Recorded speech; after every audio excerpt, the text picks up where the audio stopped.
Hi, my name is Doug Wade, PGA golf professional at Sugar Valley Golf Club. We're here today to talk about the basic chip shot, specifically the bump and run, and what kind of club selection we need to use on specific shots.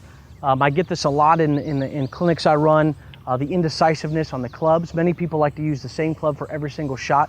And what I noticed the most with amateurs is they did not use enough loft for most shots.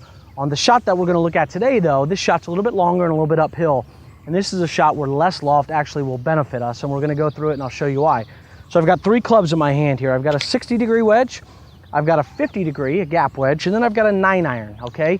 And so I'm going to show you kind of what the different techniques going to be for all three of those shots, and why ultimately on this particular shot, the less lofted club is going to be the most efficient shot and consistently the overall the best. So on this type of shot, what we look at is the old ratio you hear on, if you have a level bump and run chip shot, and you hit a standard shot with the standard loft, and I fly a lob wedge, say 10 yards, typically with a lob wedge, the ball is then going to run out roughly 10 yards on a level green.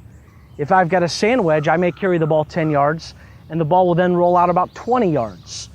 And if a gap wedge will be a 1-to-3 ratio, a pitching wedge 1-to-4, so on and so forth. The more you practice, the more you gauge that, the more you'll begin to understand the different levels of roll you'll get on specific irons that you might hit and elect to use chip shots. So most of the time, letting the roll do the work on the greens is going to be the most effective shot and the most easily repeatable shot. And I'm going to show you a little bit of that now. So I'm first going to hit this shot with a 60-degree wedge. Okay, and if I'm going to use this 60-degree wedge, I'm being uphill in this length shot, I'm going to have to carry it over that mound in order to have enough roll to get the ball to the green. So I'm going to have to carry this probably about 15 yards in order to get it to roll the next 10, 12 feet up the hill. So as I set up for that, I've got my feet much more closer together than normal. I'm choking up on the golf club just a little bit to make sure I accelerate through the ball, okay? And at this point, I'm just focusing on where I want to land the golf ball.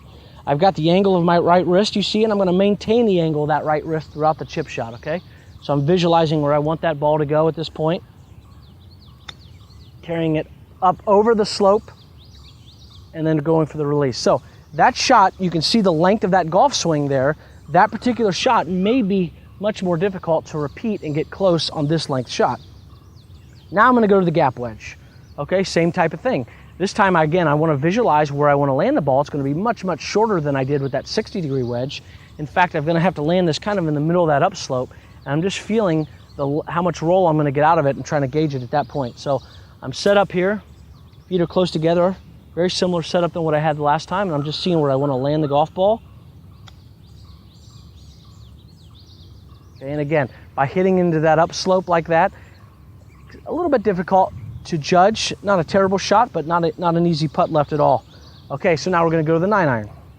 And now with the 9-iron, the exact same thing, but I'm going to feel the shot, where I want to land the ball and let the roll do the work. So obviously I have to carry it a much shorter distance with my 9-iron. I'm going to let the roll of the golf ball do a lot of the work here. And so my stroke is really, all it's got to do is be about this. For this length shot, I really don't have to swing very hard at all. So that makes it much more efficient, much more repeatable. Okay, so I'm set up to it. Where do I want to land the golf ball? There we go. And up the hill it goes. Very distance is right on cue and very easy to repeat. So I hope that helps with your club selections, and thank you for listening.